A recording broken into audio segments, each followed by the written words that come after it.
नमस्कार, मी विजन बोलतोय. विजन 360 मराठीमध्ये आपल्या सर्वांचं स्वागत आहे. विचार करा, तुम्ही तुमच्या घरात सुरक्षतेसाठी, लहान मुलावर लक्ष ठेवण्यासाठी किंवा ऑफिसच्या सुरक्षेसाठी एक सीसीटीव्ही कॅमेरा लावलाय. पण काय होईल जर हा कॅमेरा तुमची सुरक्षा करण्याऐवजी तुमची हेरीगिरी स्पाईंग करत असेल तर?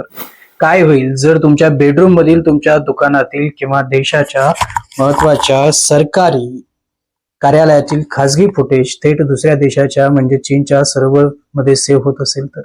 हे ऐकायला एखाद्या सायफाय हॉलिवूड चित्रपटाच्या स्क्रिप्ट सारखं वाटेल, पण हे भयानक वास्तव असू शकतं. आणि म्हणूनच भारत सरकारने एक अत्यंत मोठा आणि ऐतिहासिक निर्णय घेतलाय.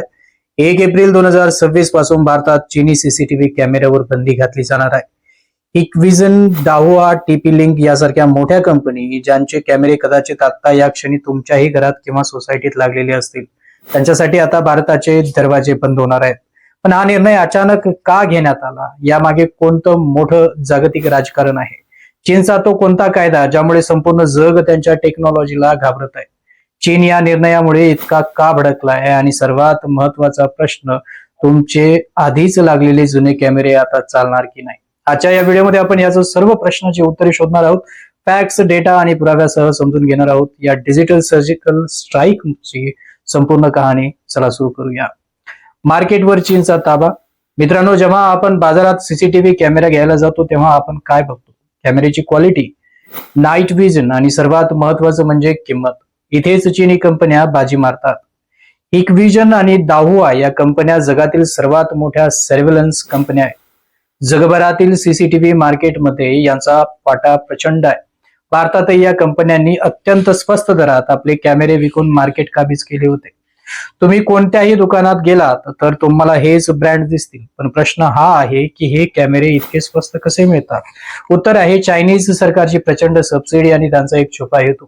सीसीटीव्ही हे आता फक्त रेकॉर्डिंग करणारे डबे राहिले नाहीत. जुन्या काळात एक वायर असायची जी टीव्ही किंवा रेकॉर्डरला जोडलेली असायची. पण आजचे आधुनिक कॅमेरे इंटरनेटशी कनेक्टेड असतात. यालाच IoT किंवा इंटरनेट ऑफ थिंग्स म्हणतात.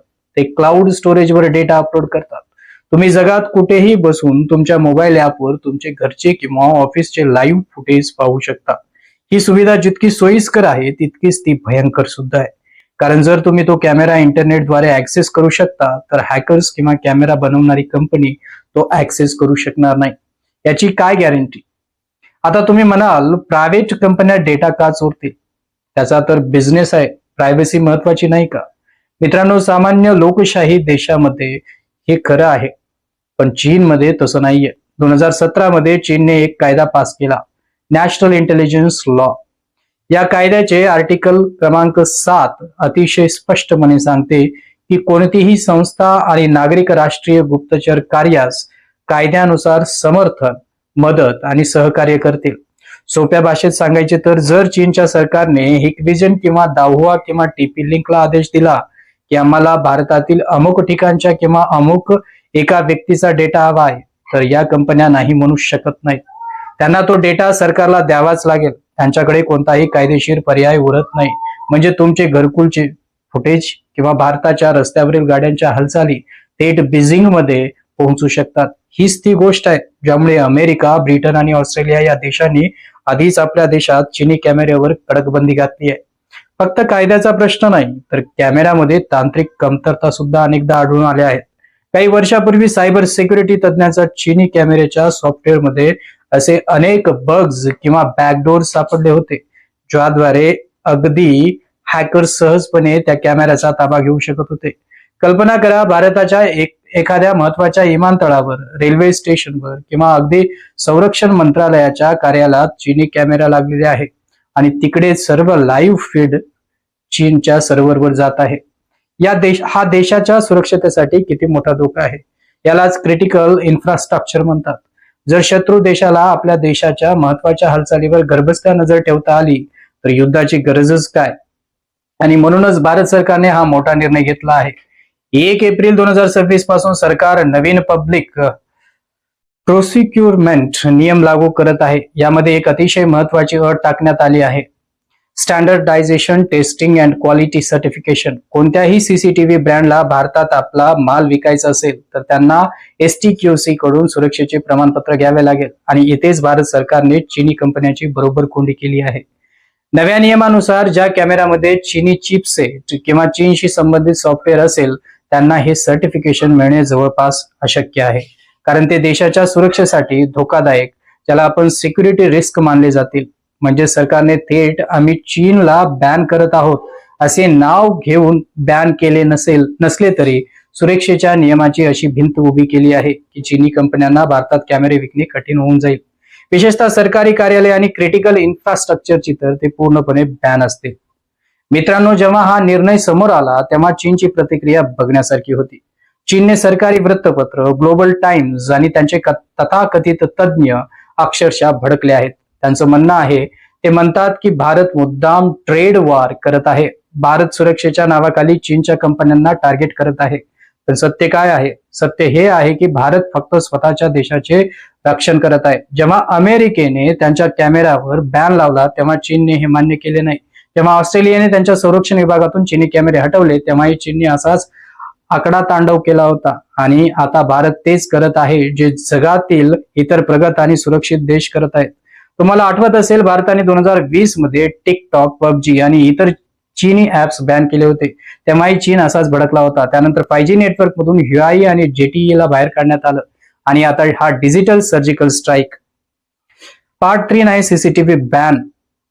आता मोठा पैलू म्हणजे आपत्ती, अर्थव्यवस्था आणि आत्मनिर्भर भारत. तुम्हाला माहित आहे का, भारतातील सीसीटीव्ही मार्केट किती मोठं आहे? हे जवळपास 5 ते 7.5 अब्ज डॉलर म्हणजे बिलियन डॉलर्सचे मार्केट आहे. आतापर्यंत या मार्केटचा मोठा हिस्सा चीनकडे जात होता. आपला पैसा चीनच्या अर्थव्यवस्थेला मजबूत करत होता आणि तेच पैसे वापरून चीन सीमेवर भारताविरुद्ध कुरापती काढत होता. पण आता परिस्थिती बदलणार आहे. या बंदीमुळे भारतीय ब्रँड्सना खूप मोठा फायदा होणार आहे. आज आपल्याकडे CP प्लस, क्युबा, हिरो ग्रुपची कंपनी यासारखे उत्कृष्ट भारतीय ब्रँड्स आहेत. सध्या भारतीय कंपन्यांनी आधीच मार्केटमध्ये आपली पकड मजबूत करण्यास सुरुवात केली आहे आणि अहवालानुसार त्यांनी मार्केटचा सुमारे 80% हिस्सा काबीज करण्याच्या दिशेने यशस्वी पावले टाकली आहेत. हे फक्त सुरक्षेच्या दृष्टीने नव्हे तर अर्थव्यवस्थेच्या दृष्टीनेही एक विन विन सिच्युएशन आहे. इथेच फॅक्टरीज लागतील, इथेच डिझाईन होतील आणि इथेच भारतीयांसाठी हजारो रोजगार निर्माण होतील. आता तुमच्या मनात अत्यंत महत्वाचा प्रश्न असेल की माझ्या घरात किंवा दुकानात आधीच हिकविजन किंवा दाहुआचा कॅमेरा लागलेला आहे, त्याचं काय करायचं? 1 एप्रिल 2026 नंतर तो चालणार नाही का? मित्रांनो, घाबरण्याचे कारण नाही. सरकारचा हा बॅन मुख्यत्वे नवीन खरेदी, इम्पोर्ट आणि सरकारी टेंडर्सवर आहे. तुमचे जे जुने कॅमेरे आहेत ते काम करणे बंद करणार नाहीत, ते आधीसारखेच चालतील. पण माझा तुम्हाला एक अतिशय महत्वाचा सल्ला आहे. जर तुम्ही घरात किंवा खासगी जागेवर असा चायनीज कॅमेरा लावला असेल तर त्याचा डिफॉल्ट पासवर्ड आजच बदलून घ्या. अनेक लोक कॅमेरा लावतात आणि त्याचा ऍडमिन 123 असा साधा पासवर्ड तसाच ठेवतात. हे हॅक करणे सर्वात सोपे असते. शक्य असल्यास या कॅमेऱ्यांना मुख्य इंटरनेट नेटवर्क पासून वेगळे ठेवा. आणि सर्वात महत्वाचे, जर तुम्ही भविष्यात म्हणजे आता किंवा 2026 नंतर नवीन कॅमेरा घेण्याचा विचार करत असाल तर थोडे पैसे जास्त गेले तरी चालतील, पण एखादा सुरक्षित भारतीय ब्रँड घ्या जोडून आणि कॅमेरेकडे बघून. तर मित्रांनो, हा होता भारतीय सीसीटीव्ही मार्केटमध्ये होणाऱ्या या मोठ्या आणि ऐतिहासिक बदलाचा सविस्तर अभ्यास. हा फक्त एका इलेक्ट्रॉनिक वस्तूवरील बॅन नाहीये, ही 21व्या शतकातील सुरक्षेची लढाई आहे. 21व्या शतकात युद्ध फक्त सीमेवर लढली जात नाहीत, तर ती डेटा, सायबर स्पेस आणि टेक्नॉलॉजीच्या माध्यमातून लढली जातात. डेटा हे आजचे सर्वात मोठे शस्त्र आहे. आपल्या देशाचा डेटा आणि नागरिकांची प्रायव्हसी चीनच्या सर्व्हरवर जाण्यापासून रोखण्यासाठी उचललेले हे पाऊल खरोखरच अत्यंत आवश्यक होते.